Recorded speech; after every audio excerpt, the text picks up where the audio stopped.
Air India Phuket to Delhi विमान AI 2379 जिसको लेकर के लगातार रिपोर्ट्स बाहर आई। इनफैक्ट हमने सबसे पहले जो पोस्ट फ्लाइट रिपोर्ट है एयर इंडिया की वो भी अपने दर्शकों को दिखाई कि किस तरह से 1 मिनट के अंदर 12 एरर्स थे जो कि फ्लाइट के कॉकपिट में पायलट को साफ तौर से दिखाई दे रहे थे। हाइड्रोलिक सिस्टम से लेकर के फ्लाइट कंट्रोल सिस्टम की वार्निंग्स, यहाँ तक कि इमरजेंसी एग्जिट और इंजन के एंटी आई सिस्टम की वार्निंग भी लगातार दिख रही थी। लेकिन आज जो एक्सक्लूसिव मैं आप सब लोगों को बताने वाली हूँ वो है एयरबस का ये डॉसियर और एयरबस का ये मैसेज और ये पूरा इन्वेस्टिगेशन जो कि AIC टीम को एयरबस ने भेजा है। और ये इंपॉर्टेंट क्यों है? क्योंकि एयर इंडिया का विमान 2379 एयरबस A320 था, इसलिए अगर उस जहाज में कोई तकनीकी खामियां थी तो ये बताने की जिम्मेवारी सबसे पहले एयर इंडिया के अलावा एयरबस की भी बनती है। अब एयरबस ने अपनी इस रिपोर्ट में साफ तौर से लिखा है कि जो कॉकपिट का DFDR यानी कि फ्लाइट डेटा रिकॉर्डर जो कि कॉकपिट में मौजूद होता है, जो कि फ्लाइट के अंदर की जितनी भी गतिविधियां हैं, कॉकपिट के अंदर की भी गतिविधियों को रिकॉर्ड करता है, उसको डिकोड कर लिया गया है। और सबसे बड़ी बात इस पूरे रिपोर्ट में ये कही गई है कि 4 सेकंड के अंदर फ्लाइट के सारे कंट्रोल्स लॉस्ट हो चुके थे।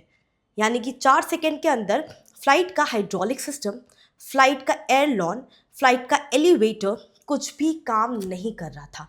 और यही वजह है कि फ्लाइट तेजी से 300 फीट नीचे ड्रॉप हुई। कई सारे पैसेंजर्स हवा में उड़ गए, कई सारे पैसेंजर्स को गंभीर रूप से चोटें आई, इनफैक्ट क्रू मेंबर्स को स्पाइनल कॉर्ड इंजरी भी आई।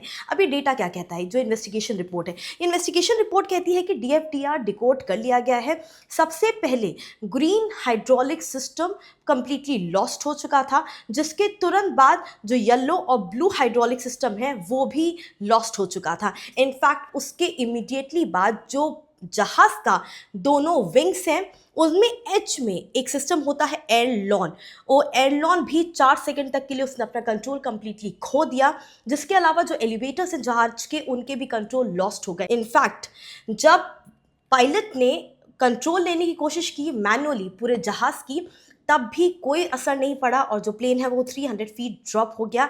इनफैक्ट ये रिपोर्ट ये साफ तौर से कहता है कि ये पूरा मामला एयर इंडिया के एयरक्राफ्ट को एयरक्राफ्ट ऑन ग्राउंड करने का नहीं है, बल्कि इस पूरे विमान को, पूरे एयरक्राफ्ट को स्ट्रक्चरल स्क्रूटनी, स्ट्रक्चरल इंटीग्रिटी की जांच इस पूरे एयरक्राफ्ट AI 2379 की होनी चाहिए। फिलहाल इस पूरे मैटर में जो इन्वेस्टिगेशन है वो AIB कर रहा है। इनफैक्ट फ्रांस की एजेंसियों के साथ भी जो पूरी इन्वेस्टिगेशन है वो जारी है। DGCA अलग पैरेलली इन्वेस्टिगेट कर रहा है। तो ये मामला नेग्लिजेंस का मामला है और जो एरर्स हैं mechanical, electrical, engineering failures cockpit के अंदर, ये पूरा मामला उसका भी है। लेकिन इस रिपोर्ट से एक बात साफ हो गई है कि एयरबस के विमान A320 में कई सारी तरीके की स्ट्रक्चरल इंजीनियरिंग खामियां थी जो रिपोर्ट में साफ है। ये सीवियर टर्बुलेंस का मामला नहीं है। मैं फिर से आपसे बोल रही हूँ, जो बार बार एयर इंडिया ये बात कह रहा था कि ये पूरा मामला सीवियर टर्बुलेंस का है, ये मामला सीवियर टर्बुलेंस का नहीं है। अब दो बातें सामने हैं। कहा गया कि पायलट ने मैरिजुआना कंज्यूम किया है। पायलट की 2 टेस्ट हुई मेडिकल, उन दोनों टेस्ट में मैरिजुआना की पुष्टि हुई। पायलट ने गांजा फूका हुआ था, पायलट पूरी तरह से स्टोन्ड था।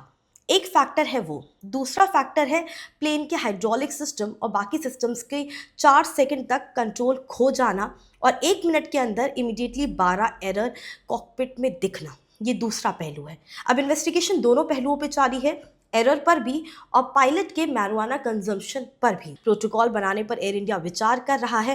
लेकिन सबसे बड़ी बात यह है कि आखिरकार फाइनल इन्वेस्टिगेशन रिपोर्ट में क्या पायलट को क्लीन चिट दे दी जाएगी?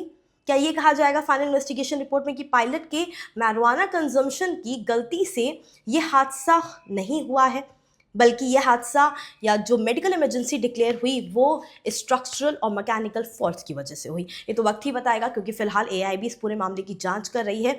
लेकिन ये डॉसियर हम आपको एक्सक्लूसिवली इसलिए दिखा रहे हैं और इस वक्त तस्वीरों में भी डॉसियर मौजूद है ताकि आपको पता चले कि आप जिस विमान में चढ़ रहे हैं, जा रहे हैं, अगर उस विमान का मेंटेनेंस ठीक तरीके से नहीं हुआ है तो ये हादसा 2379 एक बड़ा हादसा होते होते बचा है।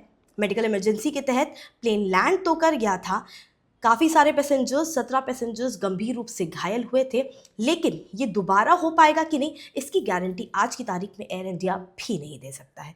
वाई द स्मार्टर्स पे आप एविएशन से जुड़ी खबरें देखते रहिए, क्योंकि हम आपको एविएशन से जुड़ी हुई और ख़ास करके विमानों से जुड़ी हुई हर बड़ी अपडेट आपको वाई द स्मार्टर्स पर देते रहेंगे।